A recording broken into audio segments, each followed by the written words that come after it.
je me rappelle des alertes. Alors naturellement, quand la sirène sonnait, eh bien, ma maman avait préparé un sac à côté de son lit, parce que mon papa, non, hein, il ne se levait pas, lui. Il restait dans le lit, hein, il disait, il arrivera ce qui arrivera à un moment. Alors donc, avec tous les papiers, vous savez, enfin bon, bref. Et quand ça a été encore plus, eh bien, moi je couchais tout habillée. J'avais ma robe, tout, prête, je sautais, on mettait mon manteau et on partait dans la forêt. Parce qu'on habitait Pic-Pierre, je ne sais pas si vous connaissez. Et quand il y avait les alertes, bon, on partait un peu dans la campagne et tout ça. Bon. Et puis, un jour, je ne sais plus la date, c'est en 1944, en fin de matinée, enfin bref, il y a eu l'alerte. Et moi, à ce jour-là, je n'étais pas là, j'étais avec mes grands-parents.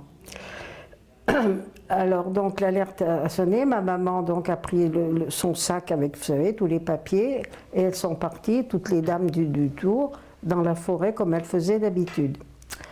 Et parce mes parents avaient une épicerie, et mon papa arrivait avec sa remorque en vélo au moment de l'alerte.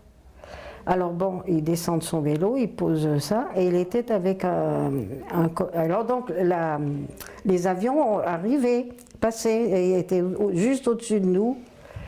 Et il était avec un copain, et il pose son vélo contre le mur du magasin, et il écoute, et il dit « Albert, Albert, c'est pour nous, couche-toi ».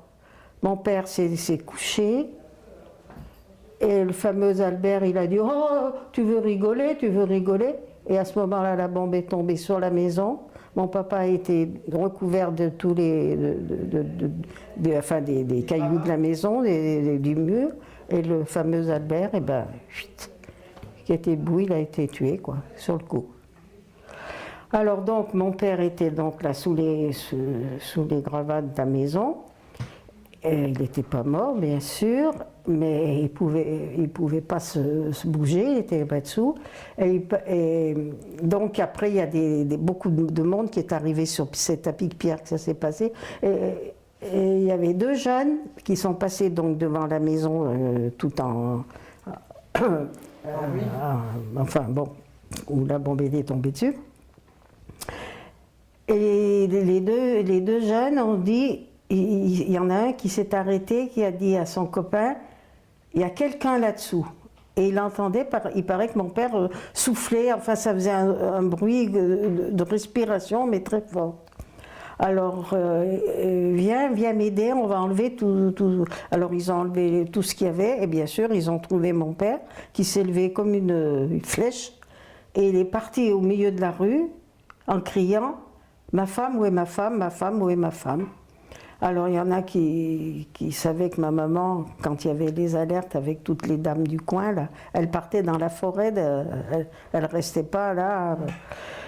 Alors ils avaient beau lui dire, il n'y croyait pas, il croyait qu'elle était morte sous les décombres, enfin bref. Enfin bref, il y a un médecin qui est arrivé, qui l'a un peu secoué, il lui a même pas redonné un coup pour le... Alors là, ça l'a arrêté de crier comme ça, et il ne se rendait pas compte de ce qu'il faisait, quoi. Voilà, c'est ça. Alors donc le médecin a vu qu'il était blessé, et donc il y avait des ambulances qui sont arrivées, ils l'ont emmené à l'hôpital, puis ils l'ont donc couturé. D'ailleurs, il a eu des grosses cicatrices à la tête, ses cheveux n'ont pas repoussé sur les cicatrices, quoi, bref. Et bon, ben, après il est revenu, mais bon, puis après ma mère est redescendue de la forêt, comme ça, et bien sûr, et quand il est arrivé, ben, qu'est-ce qu'elle a vu? Un trou à la place de sa maison, de toute la maison et du magasin, et puis il y a eu je ne sais pas combien de morts, hein, plus de 20 morts à Pic-Pierre. Hein. Ah oui. Je ne sais pas si vous connaissez Pic-Pierre, avant la Busserate. Parce qu'il y avait eu un bombardement déjà à la Busserade, peut-être 15 jours avant. Et puis, et ce qu'il visait, il visait le pont, pour pas que les Allemands passent sur ce fameux pont. Donc c'est les Anglais alors, qui Oui, bombardent. oui, et c'est eux, et comme les Anglais bombardaient n'importe comment, bref. Et voilà, alors donc, voilà. Bon, bah, bien sûr, le jour de la libération, tout le monde était dans la rue, on criait, tout ça, enfin, on était heureux, à part ma maman qui pleurait, parce que elle disait, moi, on a tout perdu, alors bon, ça l'avait remué, enfin, je sais pas, mais enfin, je sais que ma mère, le jour de la libération, ben, elle pleurait, voilà, ça, je me souviens bien de ça.